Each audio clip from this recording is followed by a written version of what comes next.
இது வரைக்கும் இந்த மூஞ்சை சன் டிவியில் காட்டினதில்லை. இவங்க 2 பேரும் பிரிக்கிறாங்களாம். ஒரு பறையர் பேசும்போது ஒரு வன்னியர் சமூகத்தில் இருந்த மருத்துவர் ஒரு பறையர் பேசுவதை அனுமதிக்காமல் நிறுத்து அப்படின்னு மூர்த்தி இன்சல்ட் பண்ணிட்டார். என்னது மொக்கை வாங்கிய மூர்த்தி, செருப்படி வாங்கிய மூர்த்தி, அது வாங்கிய மூர்த்தி, இது வாங்கிய மூர்த்தி. டேய் கதர்றா எங்களால் நீங்களாம் வந்து எப்படி ஒதுக்கி வச்சுருப்பீங்க? என்ன தான் பண்ணாலும் எங்களை காட்ட மாட்டீங்கல்ல, இப்போ காட்டி கதறல்ல. நாம் தமிழர் சீமான் வந்து ஒரு ஆர்ப்பாட்டம் வச்சார் 31. போலீஸ் சொன்ன காரணம் என்ன? ஆங்கில வருஷம் பிறகுது, போலீஸ் பாதுகாப்பு கொடுக்க முடியாது, நீ பாட்டு சும்மா இங்கே நின்றுங்கிற, நாங்கள் அங்கங்கே ஒயின் ஷாப்பு பாரு அது இது கேளிக்கை விடுதி அங்கே இங்கெல்லாம் பாதுகாப்புக்கு ஆள் அனுப்பணும். உன்னுக்கு ஆள் அனுப்புவாங்களா? பர்மிஷன் கிடையாதுட்டாங்க. சரி, மறுநாள் காலையில் இவங்க ஆர்ப்பாட்டத்துக்கு வராங்க. ஒரு 300 போலீஸ் முன்னாடி நிற்குது. அதுக்கு பர்மிஷன் கொடுத்துருந்தா ஒரு 10 போலீஸ் போதும். அவங்க கொஞ்ச நேரம் பேசிட்டு போயிருக்கு போகிறாங்க. இறங்க கைது பண்ணுறாங்க. அப்படியெல்லாம் கைது நடவடிக்கை நடக்கப்பட்ட போது சீமான் வீட்டு அருகில் இருக்கிற முடிவெட்ட கடை முன்பு எப்படி அவர் பெரிய கூட்டம் போட்டுச்சு. உன் கட்சி கொள்கை நீ யார்? நீ ஆனால் உன சீமானில் போய் யார் இது? இந்த அக்கா இந்த பெரியார் பேத்தியாக இருக்காங்க, பெரியார் பேத்தின்னு சொல்கிறாங்க, கம்யூனிசம் பேசுகிறாங்க. என்னவோ அந்த சீமான் ஒரு நாள் ஒரு உடனே சொல்லுது, ஏய் சீமான் இது என்ன இந்த மாதிரி பல பார்த்தவன் நான். சீமான் என்ன ஏன்னே நீ இந்த அக்கா கேட்குது, நான் பல பார்த்துவேன். கீழே போடுறானுங்க போகிற கமெண்ட்டை எப்பப்பா ஐயோ சின்ன பிள்ளைங்க கையெல்லாம் செல்லு மாட்டிச்சின்னு வச்சுங்க, ரொம்ப அநாகரிகம். ஏன் அப்படின்னா உனக்கு எதனால் சார் விமர்சிக்கிறாங்க? அரசியல் கருத நேயர்களுக்கு வணக்கம். இன்று நம்மோது இணையும் சிறப்பு விருந்தினர் புரட்சி தமிழக கட்சி நிறுவன தலைவரும் வழக்கறிஞருமான திரு ஏர்போர்ட் மூர்த்தி அவர்கள். வணக்கம் சார். சார், தமிழகத்தில் வந்து வன்னியர் மற்றும் பறையர் இரு சமூகமும் ஒன்றிணைந்து செயல்பட வேண்டும் சொல்லிட்டு சீமான் அவர்கள் பல காலமாக வந்து வலியுறுத்தி வர்றாரு. நீங்களும் வந்து பல காலமாக வலியுறுத்தி வரீங்க. தற்போது பாமக நத்திய மாநாட்டில் வந்து கலந்து வன்னியர் பறையர் ஒற்றுமை பற்றியெல்லாம் பேசியிருந்தீங்க. இந்த இரு பெரும் சமூகமும் ஒன்றிணைந்தால் தமிழகத்தில் வந்து அரசியல் மாற்றம் வந்து ஏற்பட்டு விடும் சொல்லிட்டு திராவிட இயக்கங்கள் பெரியாரை வந்து தூக்கி பிடித்து வராங்களா? பெரியாரை தூக்கிட்டோம், அவன் சரியாரை தூக்கிட்டோம். சரியானதை நாங்கள் தூக்கி இருக்கிறோம். ஒரு மூர்த்தி பறையர் மூர்த்தி தனியாக பல இடங்களில் பேசினேன். வன்னியர் பறையர் ஒற்றுமை வேணும், பறையர் வன்னியர் ஒற்றுமை வேணும்னு தனியாக நான் அந்த கருத்தியலில் ஆழமாக இருப்போம். ஆனால் இந்த மூர்த்திக்கு ஒரு வாய்ப்பு கிடைக்கிறது. பாமக மேடையில் அன்புமணி ராமதாஸ் அவர்களை வைத்துக்கொண்டு இந்த மாதிரி நம்ம ஒற்றுமையாக இருக்கணும், நம்ம கேட்குற நிலையில் இருக்கிறோம், நம்ம 2 பேரும் சேர்ந்தால் கொடுக்குற நிலையில் மாறிடுவோம். அந்த மாதிரி பறையருக்கும் வன்னியருக்குமான சில பிரச்சனைகள் வரதான் செய்யும். அந்த பிரச்சனைகளில் வன்னியர் சமூகத்தின் சார்பாக நீங்கள் வாங்க, பறையர் சமூகத்தின் சார்பாக நாங்கள் வரோம். 2 பேரும் பேசி பிரச்சனை நமக்குள்ளேயே தீர்த்துருவோம். எல்லா சாதிகளும் வந்து ஒற்றுமையாக இருக்கணும்னு எல்லாரும் நினைக்க மாட்டாங்க. 1-2 பேர் ஒரு அந்த மேலாதிக்க சிந்தனையோடு இருப்பான். அவர்கள் செய்கிற தவறை அந்த சமூகமே செய்யுது அப்படின்னு சொல்லக்கூடாது. இப்போ பறையர்லேயே எல்லாரும் வந்து இல்லை இந்த ஒற்றுமை விரும்புவான்லாம் இல்லை. இப்போ நான் வந்து 2-3 நாளாக என்கிட்ட ஒரு 2000-3000 ஃபோன் வரும். என்னோடய வாட்ஸ்அப் நம்பரை நான் இப்போ உங்களுக்கு காட்டுறேன். அதை ட்விட்டரில் வந்து போட்டு வச்சுருந்தாங்க. ஆமாம், ட்விட்டரில் போட்டு அவன் வாட்ஸ்அப் ஸ்டேட்டஸாகவே வச்சுட்டான். என்னோட இருக்கிற 3 நம்பரையும் போட்டு இந்த நம்பருக்கெல்லாம் போட்டு தாக்குங்க. யார்? எல்லாம் இந்த 2 ஐடி விங்கு. எந்த 2 ஐடி விங்கு? திமுக, விசிகா. இப்போ பேசுகிறவங்க கூட என்னென்ன இந்த கருத்தில் எனக்கு வந்து மாறுபாடு இருக்குது, இது நீங்கள் சரியில்லை அப்படின்னா பேசினா பரவாயில்ல. அடா எடுத்தவனே கூட்டி கொடுத்தவனே காட்டி கொடுத்தவனே கூட்டி கொடுக்குறத உங்களுக்கு வேலையே. இப்போது பறையர் சமூகத்தில் இப்போ பறையர் சமூகத்தின் மெயின் ஒர்க் நேச்சராக ஒர்க் எதுனா கூட்டி கொடுக்குறது தாய் உங்களுக்கு. இப்போது கூட்டி கொடுத்தவனே காட்டி கொடுத்தவனே அதை இதை ஒரு நாகரிகம் வேணாம்.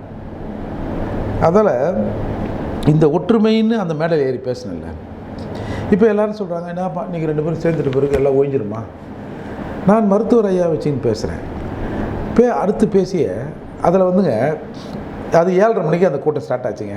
இந்த கலை நிகழ்ச்சி அது இதெல்லாம் வந்து பண்ணிட்டு 7:30 மணிக்கு ஸ்டார்ட், 7:30 ஸ்டார்ட் ஆச்சுங்க.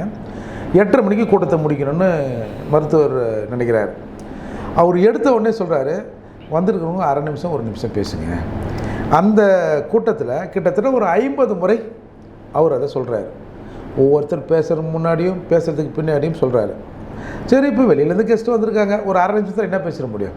ஆனால் அவரோட நோக்கம் வந்து அந்த கூட்டத்தை 8:30 முடிச்சிடணும். ஏன்னா வெளிலேருந்து வரவங்களாம் மிட் நைட்டில் போகக்கூடாது அப்படின்ற மாதிரி நோக்கத்தோடு பேசுகிறார். அப்போ நான் ஒரு 10 நிமிஷம் பேசினேன். நான் பேசுனதுக்கு பிறகு ஒரு 6 நிமிஷத்தில் கூட்டத்தை பிடிக்கணும் அப்படின்னு பேசுகிறாரு. உடனே சன் டிவியில் நான் பேசுகிறதையும் அரை நிமிஷம் 1 நிமிஷத்தில் முடிக்கணும், சுருக்கமாக முடிக்கணும்னு அவர் மருத்துவர் சொல்கிறதையும் போட்டு போட்டு காட்டுறான். பார்த்தோம். அதையும் இது வரைக்கும் இந்த மூஞ்சை சன் டிவியில் காட்டினதில்லை. இவங்க 2 பேரையும் பிரிக்கிறாங்களாம். ஒரு பறையர் பேசும்போது ஒரு வன்னியர் சமூகத்தில் இருந்த மருத்துவர் ஒரு பறையர் பேசுவதை அனுமதிக்காமல் நிறுத்து அப்படின்னு மூர்த்தி இன்சல்ட் பண்ணிட்டார். என்னது மொக்கை வாங்கிய மூர்த்தி, செருப்படி வாங்கிய மூர்த்தி, அது வாங்கிய மூர்த்தி, இது வாங்கிய மூர்த்தி. டேய்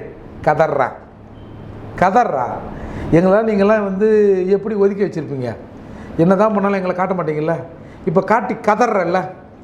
ஆனால் சார் இந்த விடயத்தில் வந்து கையாளுற விஷயம் இந்த நீங்கள் சொன்ன மாதிரி அந்த வன்னியர் பறையர் இந்த ஒற்றுமை வந்து வந்துடக்கூடாதுன்னு சொல்லிட்டு தான் திராவிட கட்சிகள் வந்து தங்களுக்கு கீழே ஒர்க் பண்ணக்கூடியவங்களை வந்து கிளப்பி விட்றாங்க. அந்த வகையில் வந்து சுந்தரவல்லி அப்படின்னு சொல்லிட்டு கம்யூனிஸ்ட் போர்வையில் இருக்கக்கூடிய ஒருத்தவங்க வந்து இவங்க ஒற்றுமை ஆகிடக்கூடாதுன்ற ஒரே காரணத்துக்காக அதை பேசக்கூடிய சீமானை வந்து தொடர்ச்சியாக இழிவுபடுத்தி வராங்க. அந்த வகையில் வந்து தற்போது வந்து சீமானவர்கள் தமிழக அரசியலுக்கே லாய்க்கு இல்லை அப்படின்ற ஒரு குற்றச்சாட்டை வந்து வைக்கிறாங்க. எதுக்கு லாய்க்கு இல்லையா? அதுக்கு லாய்க்கு எதுக்கா? தமிழக அரசியலுக்கு. ஆந்திராவுக்கு அமைச்சிடலாமா அவரை? ஏன் சார் இங்கே தானே தமிழ் தேசியம் இருக்குது, ஆந்திராவிலே இருக்குது. இல்லை, அந்த மனுஷன் தமிழராகிறாரு, அதான் பார்த்தேன். இல்லைன்னா அங்கே போய் சீமான் தெலுங்கர்னு ஏமாற்றி அரசியல் பண்ண சொல்லுவோமா? உன் கட்சி கொள்கை நீ யார்? நீ ஆனால் உன யார் இது? இந்த அக்கா இந்த பெரியார் பேத்தியாக இருக்காங்க, பெரியார் பேத்தின்னு சொல்கிறாங்க, கம்யூனிசம் பேசுகிறாங்க. என்னவோ அந்த சீமான் ஒரு நாள் ஒரு தடியை காமிச்சாருங்க. உடனே சொல்லுது, ஏய் சீமான் இது என்ன தடி? இந்த மாதிரி பல தடிகளை பார்த்தவன் நான். சீமான் என்ன ஏன்னே நீ அந்த தடியை காமிச்ச? இந்த அக்கா கேட்குது, நான் பல தடியை பார்த்துவேன். கீழே போடுறானுங்க போகிற கமெண்ட்டை எப்பா ஐயோ சின்ன பிள்ளைங்க கையெல்லாம் செல்லு மாடிச்சின்னு வச்சுங்க, ரொம்ப அநாகரிகம். ஏன் அப்படின்னா உனக்கு எதனால் சார் விமர்சிக்கிறாங்க? அவங்களுக்கு எதனா பிரச்சனை இல்லை, எதனா பர்சனலாக ஏதாவது உனக்கு எதனா பாதிப்பா சொல்லு, அண்ணங்கிட்ட கேட்டு எதனா ரெமெடி வாங்கி தரேன். அந்த ஆர்ப்பாட்டத்தை விட ஒரு அக்கா புருஷன் ஆக்ஷனில் செத்து போயிட்டான்னா பாடியை பார்த்து இப்படி அடிச்சுப்பாங்கல்ல. ஆமாம், அகால மரணம் அடைந்தால் தாங்க முடியாமல் ஒரு 4 நாள் 10 நாள் ஆஸ்பத்திரியில் இருக்கிறாரு, செத்து போகிறாருன்னு வச்சுங்களேன். பாடி வீட்டுக்கு வந்தால் ஒன்றும் பெருசாக ரியாக்ஷன். ஏன்னா 10 நாள் அவங்க அழுதுருப்பாங்க, அவங்க அதை எதிர்பார்த்து இருந்திருப்பாங்கல்ல. சாக போகிறதுக்கு முன்னாடி 4 நாள் அப்போ அது கண்ணீர்லாம் போயிட்டுருக்கோம். திடீர்னு செத்து போய் வீட்டுக்கு பாடி எடுத்துகிட்டு வந்தா முய்யோ நடிச்சுப்பாங்களே. அந்த மாதிரி ஒரு புள்ள சீமான் படத்தை போட்டு இது அந்த வீடியோலாம் வந்தது. தாலி அறுத்த மாதிரி அடிச்சுக்குது. தாலியே வேணான்னாரு ராமசாமி, இது தாலி அறுத்த மாதிரி அடிச்சுக்குது. என்ன இதுங்க, என்ன தான் வேணுமா அதுங்களுக்கு? எந்த ஒரு காரணத்தினால சார் அவங்க தொடர்ச்சி ஒரு நாளைக்கு இந்த மாதிரி சீமானை விமர்சிக்கிறாங்களே, இது வேறு ஏதோ இதில் பர்சனலாக ஏதோ ஒன்று இருக்குது சார். நம்ம அவங்களுக்குள்ள இவருக்கும் என்ன சார் தெரியல. என்ன ஒரு நாள் என்ன பண்ணோம், இந்த மாதிரி சீமானை எடுத்து பல பெண்கள்லாம் பேசுகிறாங்கல்ல, அவங்கள ஒரு ரூமில் போட்டு இந்த சீமானே உள்ளே விட்டணும். ஏதா இருந்தாலும் நேரடியாக பேசிங்க. உனக்கு என்ன கேள்வி, உனக்கு என்ன விளக்கம் வேணும், எல்லாத்தையும் அந்த மனுஷங்கிட்ட கேட்டுங்க. இதோட வெளியில் வந்து இந்த மாதிரிலாம் அசிங்கமாக பேசாதீங்க. அவன் கண்ட மேனிக்கு கமெண்ட் போடுறான். யாராக இருந்தாலும் நம்ம அக்கா தங்கச்சி மாதிரி தானே அவங்க. சுந்தரவல்லி என்னை தம்பியாகவோ சீமானை அண்ணனாகவோ நினைக்கலாம் கூட, நாங்கள் நினைக்கிறோம்ல எங்கள் அக்கான்னு, அந்த பெண்ணுக்குரிய மரியாதையை நாங்கள் தரமில்லை சார். இதுங்க என்னவோ நாங்கள் அப்படி நாங்கள் அது இது ரொம்ப இல்லை. அவங்க கொள்கை தலைவரை வந்து சீமான் அவர்கள் விமர்சிக்கிறதுனால தானே சார் அவங்க கோவப்படுறாங்க. இது நியாயமான ஒன்று தானே? இல்லை, எல்லாருக்கும் இல்லாதவங்களுக்கு என்ன வந்துச்சுன்னு கேட்குறேன். எல்லாரும் பெண்கள் தானே சார், அவங்களுக்குலாம் இல்லாமல் உங்களுக்கு என்ன வந்துச்சு? ஏன் நீங்கள் சீமானையே இப்படி ஃபோக்கஸ் பண்ணுறீங்கன்னு கேட்குறேன். அதுக்கு தான் வந்து பல ஆண்கள் இருக்காங்களா, அவங்க பார்த்துக்க போகிறாங்க. எதுக்கு முண்டி அடிச்சுன்னு முன்னே வரீங்க? சொல்லுங்கள், உங்களுக்கு என்ன வேணும்? What to you want? என்னவோ தெரில, ஆனால் அவனா படையப்பான்ற மாதிரி இந்த அக்கா சீமான் சொல்லுங்க, என்னன்னு தெரில. விளம்பரத்துக்காக பண்ணுறாங்கன்னு சொல்ல வரீங்களா? தெரில, அவங்கள தான் கேட்கணும். அதை நான் தான் கேட்குறேன். உங்களுக்கு என்னம்மா வேணும்? தாயே, அக்காவே, அண்ணியே, ஆயாவே, என்ன வேணும்? இதை விட வெளிப்படையாக எப்படி சார் கேட்க முடியும்? சீமானுக்கு பதிலாக நான் கேட்குறேன் சார், உனக்கு என்ன வேணும் சொல்லு. எந்த கணக்குக்கு விடை வேணும், எந்த குழப்பத்துக்கு தீர்வு வேணும்? சீமானை நான் முடிச்சு இருக்கிறேன். என்ன இந்த மாதிரிலாம், என்ன இதெல்லாம்? அவங்களுக்கான நீதியை வந்து சீமானிடம் அவர்கள் வந்து அவங்களுக்கான ரெமடி, இவங்களுக்கான குறையை என்ன தீர்த்து வேணும் என்னென்ன இது அப்படின்னு நான் கேட்குறேன் சார்.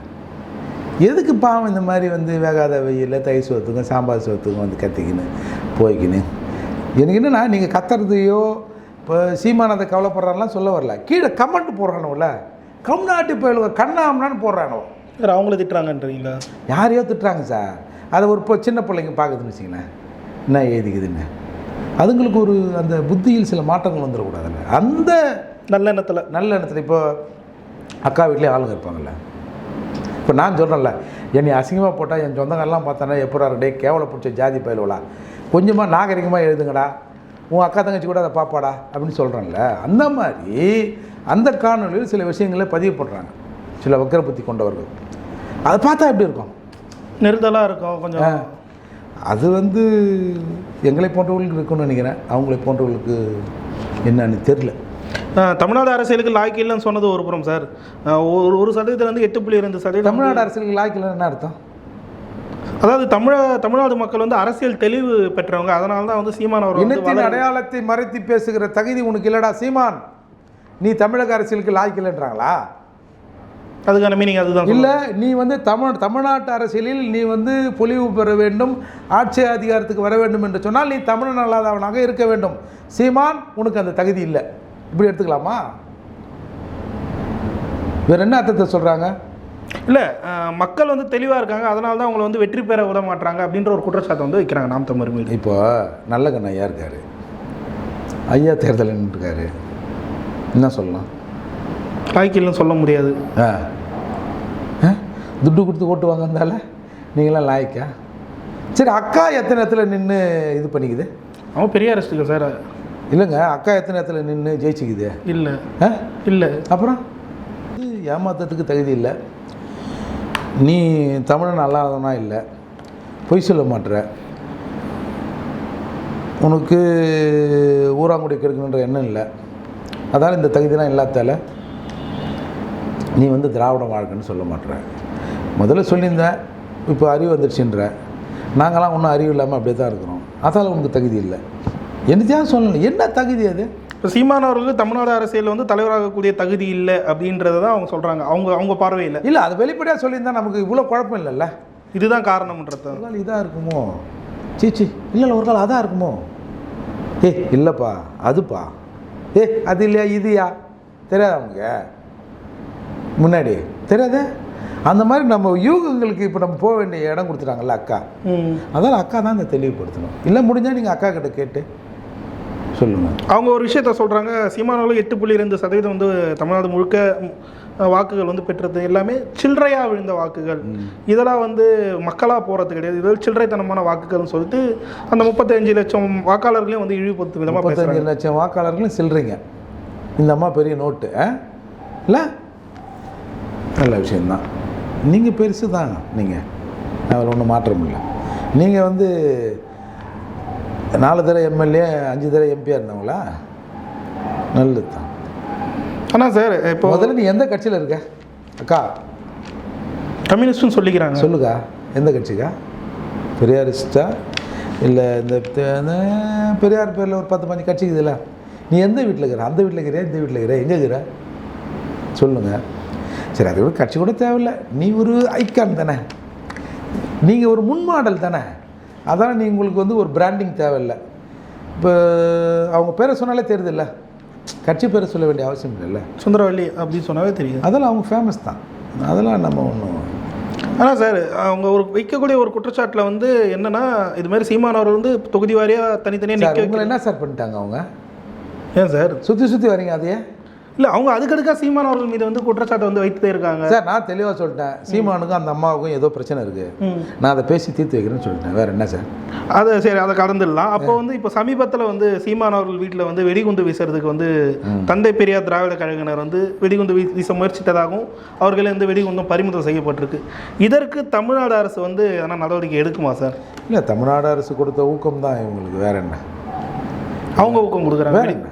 எப்படி சார் ஒரு குற்றச்சாட்டை தூக்கி ஸ்ட்ரைட்டாக வைக்கிறீங்க அவங்க மேலே? இப்போ வள்ளூர் கூட்டத்தில் இந்த யார் இந்த சார் ஆர்ப்பாட்டம் பண்ணாங்க, ஏடிஎம்கே பண்ணிச்சு கைது பண்ணாங்க. அன்புமணி, சௌமியா அன்புமணி அவர்கள் வந்தாங்க, கைது பண்ணி இறங்கும் போதே கைது பண்ணிட்டாங்க. அது மாதிரி தமிழிசை ஆர்ப்பாட்டம் பண்ணிட்டாங்க. நாம் தமிழர் வீட்டாண்ட மட்டும் முடிவெட்ட கிடையாண்ட எப்படி அவ்வளோ பேரை கூட விட்டாங்க? சட்ட ஒழுங்கு சீர்கேடாதாங்க. கூடுவதற்கு எப்படியும் ஒரு 2 மணி நேரம் ஆயிருக்கும்ல.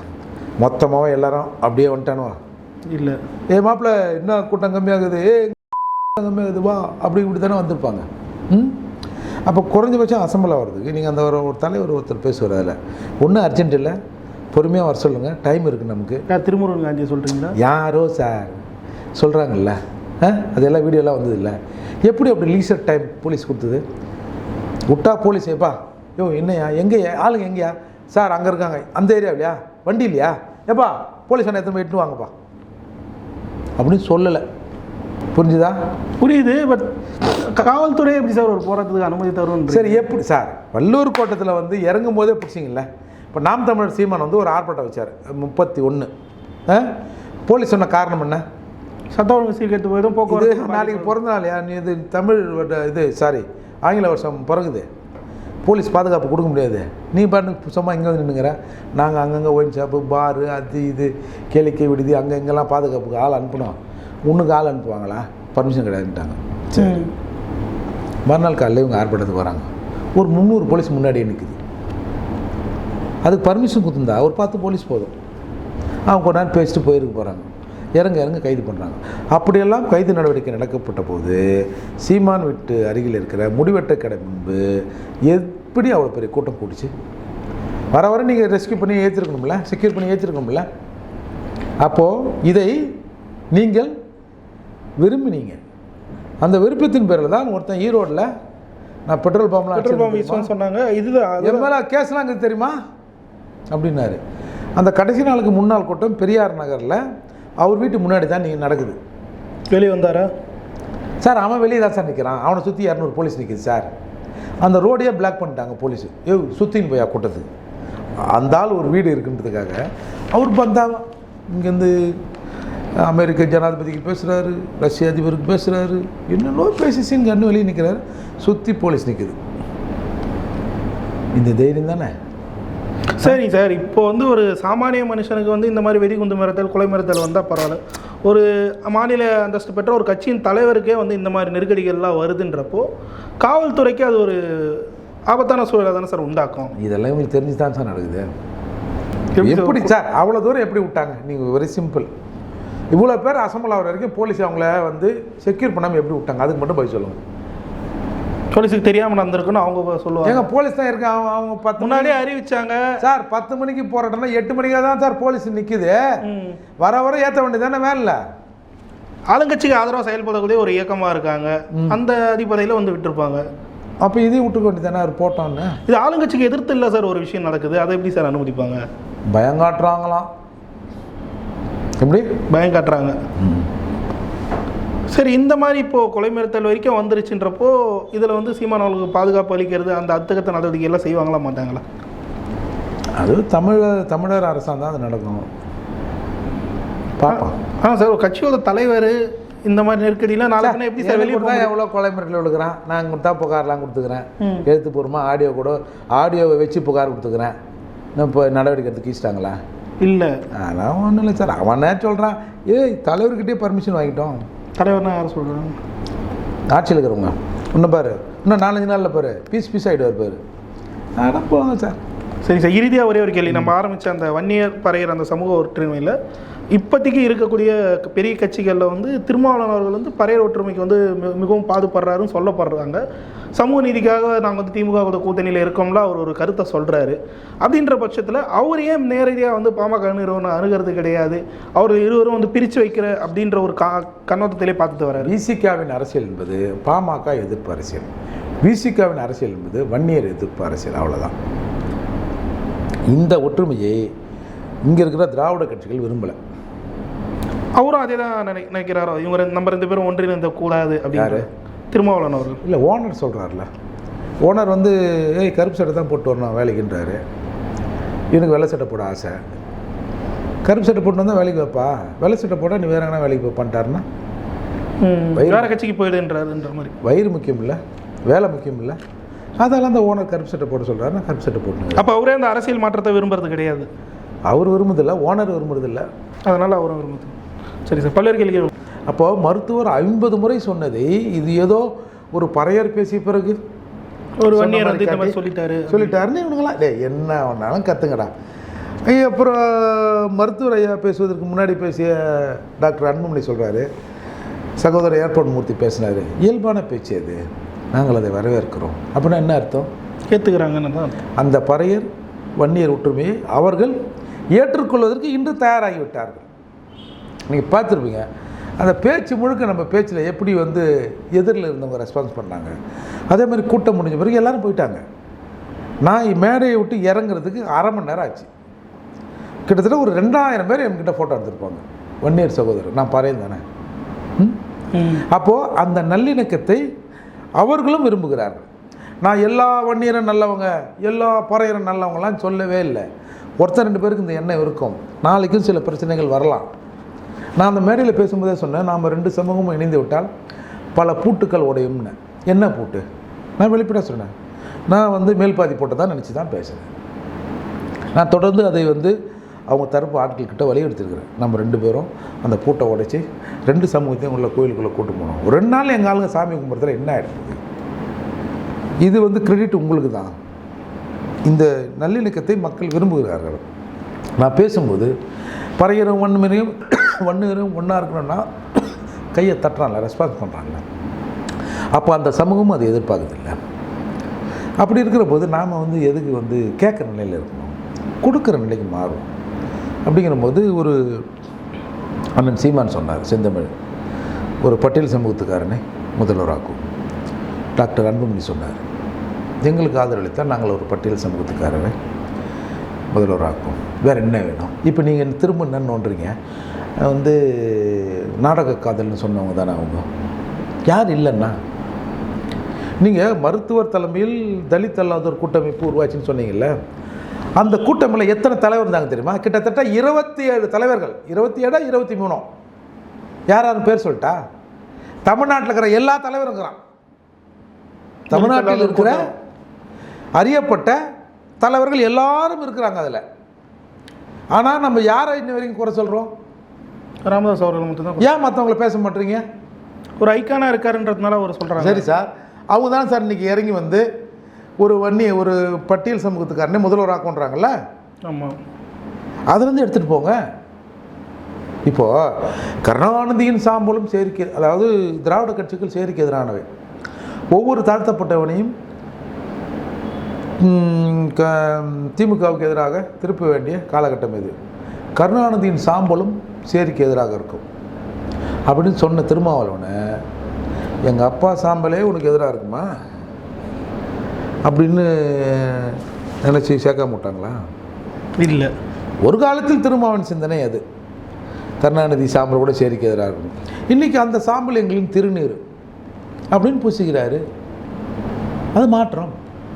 அந்த மாற்றம் பதவிக்கான மாற்றம், இந்த மாற்றம் சமூகத்துக்கான மாற்றம். இல்லை, சீமான் அவர்களும் பல காலமாக வந்து இதை எதிர்த்துரைத்து தான் வராரு. இந்த மாற்றம் கூடிய விரைவில் அவர் சொன்ன சீமான் அவர்கள் சொன்ன மாதிரி நிறைவேறுமா சார்? ஒரு வன்னியர் மேடையில் அன்றைக்கி அந்த கூட்டத்தில் குறைஞ்சது ஒரு 1,00,000 பேர் இருப்பாங்க சார். ஒருத்த ஏறி நான் பறையர் சமூகத்தின் சார்பாக அங்கே பேசுகிறேன்னா தட்டுறானே சார் கையை. அது அங்கீகாரம் கொடுக்குறாங்களே. எப்படியா பற பசங்களை நம்ம ஸ்டேஜில் ஏற்றுறது, இவ்வளோ பெரிய கூட்டத்தை கூட்டி அப்படி யாரும் நினைக்கலையே. தலைவர்களும் நினைக்கல, மக்களும் நினைக்கல. ஆனால் முரண்பாடுகள், கருத்து முரண்பாடு இருக்கும். இருந்தால் தானே மனுஷன். எல்லாருக்கும் ஒரே கருத்து இருந்தால் ஒன்று எல்லாரும் நாம் தமிழில் இருக்கணும், இல்லை பாமகவில் இருக்கணும், அப்படி தானே? அப்போ எல்லாருக்கும் சின்ன சின்ன முரண்பாடு இருக்கும். அப்பனுக்கும் பிள்ளைங்க இருக்கும், அண்ணனுக்கும் தம்பிக்கு இருக்கும், புருஷனுக்கும் பொண்டாட்டியாக இருக்கும். அதுக்குன்னு குடும்பம் செஞ்சு போயிடுதா? இல்லை. சில விஷயங்களே நம்ம ஒத்துமையாக நிற்கணும்னு ஒரு முயற்சி தான். இந்த முயற்சி 100% வெற்றி அடையுமா?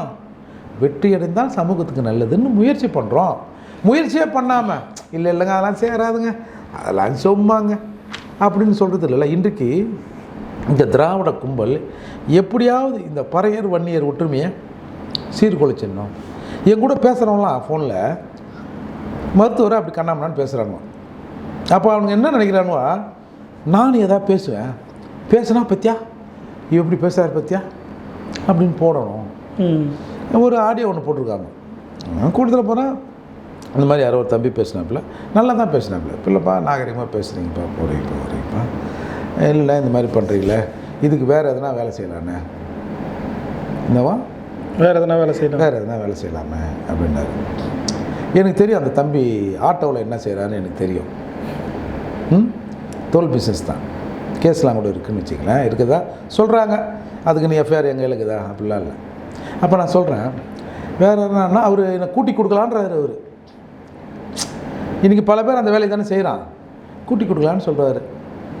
நான் கேட்டேன் அந்த என்னப்பா கூட்டி கொடுக்கலான்னு சொல்கிறியா, வேறு எதனா வேலை செய்யலான்ற. அதுக்குள்ளே நான் வந்து அந்த பழனி கூட்டத்துக்கு தான். அப்போ என்னப்பா நான் கூட்டத்துக்கு போயிட்டேன், என்ன பேசினே இருக்கிறீங்க, கூட்டத்துக்கு போயிட்டேன்றீங்க. அப்போ அந்த கதவு திறந்தவொடனே அந்த சவுண்டு வருது இல்லை, இல்லைப்பா கூட்ட இடத்துக்கு வந்து இறங்கிட்டேன், நம்ம இன்னொரு நாளைக்கு பேசுவோம்ப்பா. இப்போ இதெல்லாம் பேசிட்டு நான் கடைசியாக என்ன கூட்டி கொடுக்கலான்னு சொல்கிறியாப்பா அப்படின்னு நான் நக்கலாக கேட்குறேன். இன்னும் 2-4-5 பேர் ஃபோன் பண்ணாங்க. அப்போல்லாம் எடுத்தேன், எப்பா உஞ்சை அரசனை பற்றி தெரியுமாப்பா, அவனுங்களே பேசுவோம். உஞ்சை அரசன் எவ்வளோ பெரிய தியாகம் பண்ணார் தெரியுமா. டேய் என்னடா டே உஞ்சை அரசன் தியாகம் பண்ணான்றீங்க, எல்லாருமே என்னடா உஞ்சை அரசனாக மாற போகிறீங்களாடான்னு நான் கேட்குறேன். அதெல்லாம் அவனுக்கு கட் பண்ணிட்டானோ, வேறு ஒரு ஆடியோ அதெல்லாம் வெளியிட வேண்டியது தானே. ஒரு நாகரிகமாக நம்ம சகோதரன், நம்ம பறையரு, நம்ம அண்ணன் தம்பி அப்படின்னு தானே நம்ம வந்து ஒரு பாசமாக பேசுகிறோம். நீ நல்லா பேசுகிற, நானும் நல்லா பேசுகிறேன். உடனே ஏர்போர்ட் மூர்த்தியை மிரட்டி விட்டார்கள். மிரண்டு போன ஏர்போர்ட் மூர்த்தி, மிரண்டு போனவர் உருண்டு போனார், வாயை மூடிக்கொண்டார். என்னடா இது டேய், சொந்த சமூகம்டா. யாருக்காக நம்மளாம் அது பேசுகிறோம்? என்ன தனிப்பட்ட முறையில் உங்களுக்கும் எங்களுக்கும் விளைச்சத்துக்கு மூர்த்திங்க இல்லை திருமாவளவனும் இப்படி பேசுவோம். மூர்த்திக்கு என்ன, நாங்கள் 2 பேரும் சேர்ந்து ஒரு பொண்ணை லவ் பண்ணோம், தலைவர் தட்டி விட்டார், என்ன கேட்டி விட்டார் அந்த பொண்ணு, அதான் பிரச்சனை எங்களுக்கு இல்லை. சமூகம் சார்ந்து இந்த சமூகம் விடுதலை சிறுத்தைகள்ன்ற ஒரு இயக்கம் சரியாக இருந்தால் இன்னொரு இயக்கமே தேவைப்பட்டிருக்கேன். நிச்சயமா 2 MP 4 MLA இது எங்கேயோ போய் நின்று இருக்கும். பேசலையேப்பா, 44 பேர் கூட சேர்ந்து நீங்களும் 4ஆக சேர்ந்து பேசாமே இருக்கிறீங்கப்பா. இதுதான் பிரச்சனை. அதில் வந்து நீங்கள் வந்து அவனை இவனை அந்த நாங்கள் வந்து முதல்வருக்கு முக்கியமான ஆளுகிட்டே பேசிட்டோம், தலைவர் கிளியர் பண்ணிட்டுன்ட்டார். என்னவா தலைவர் கிளியர் பண்ணுறோம். ஆமாம், முக்கியமான ஆளுகிட்ட பேசிட்டாங்களாம், அவன் ஒன்றும் பிரச்சனை இல்லை, கிளியர் பண்ணுங்க, தொடச்சி விட்டுருங்கன்ட்டோம். இதோ இன்றைக்கி, இதோ நாளைக்கு, நாளன்னைக்கு. வீரன் ஒரு முறை சாவான், கோழைகள் பல முறை சாவார்கள், கூட்டி கொடுப்பவர்கள் நான் ஒன்றும் சொல்கிறதுக்கு. அதால் ஒரு சமூகத்துக்கு ஒரு நம்மளால் முடிஞ்ச மாற்றம். சார் நாளைக்கு சாகலாம், மூர்த்தி நாளைக்கு சாகலாம், இல்லை மூர்த்தி நாளைக்கு சாகலாம், நாளைக்கு சாகலாம். இறப்புங்கிறது அது என்றைக்கோ ஒரு நாளைக்கு வரத்தான் போகுது. நாங்கள்னா 200 வருஷம் திருமாவளவன் இருப்பார், 300 வருஷம் மூர்த்தி இருப்பார். எங்களை கடந்த சமூகம் இருக்கும்ல, இருக்கும். இதுக்கு முன்னாடி பல தலைவர்களை கடந்த சமூகம் இருக்குல்ல. அப்போ இருக்கிற போது ஏதாவது கொஞ்சம் நம்மளால் முடிஞ்ச அளவுக்கு ஏதாவது செய்வோமான்னு ட்ரை பண்ணுறோம். நாங்கள் 10 லிட்டர் மாவு இருந்தால் நாங்கள் தான் அரைப்போம், வேறு எவனும் அரைக்கூடாதுன்னா இது என்ன நியாயம்? இது இந்த சலசலப்புக்கெல்லாம் பயந்தவங்க நம்ம இல்லை. இதுக்கெல்லாம் நாங்கள் பயந்தோம்னாலே இன்றைக்கி ஊர் முழுக்க விடுதலை சிறுத்தைகள் இருக்கீங்க. ஒரு காலத்தில் 4 பேர் 5 பேராக இருந்தப்போ இயக்கம் நடத்தி வந்தாங்க. ஒரு காலத்தில் வெடிகுண்டு கட்சி, கொலை பண்ணுவானுவேன், கொள்ளையடிப்பானுவேன் அப்படின்னு சொன்னபோது விடுதலை சிறுத்தைகள்னு தெரிஞ்சவங்க நாங்கள். சும்மா இன்னைக்கு ஒரு 4 இடத்துல செவத்தில் இடம் இருந்துட்டா பேர் எழுதிட்டா பெரிய பெரிய போராளியா? மிச்ச நேரத்துக்கு நன்றி. அரசியல் கருத்து எந்திரங்கள் அரசியல் கருத்து சப்ஸ்கிரைப் பண்ணுங்கள். நன்றி. ஏன் அந்த அம்மா அப்படி போட்டு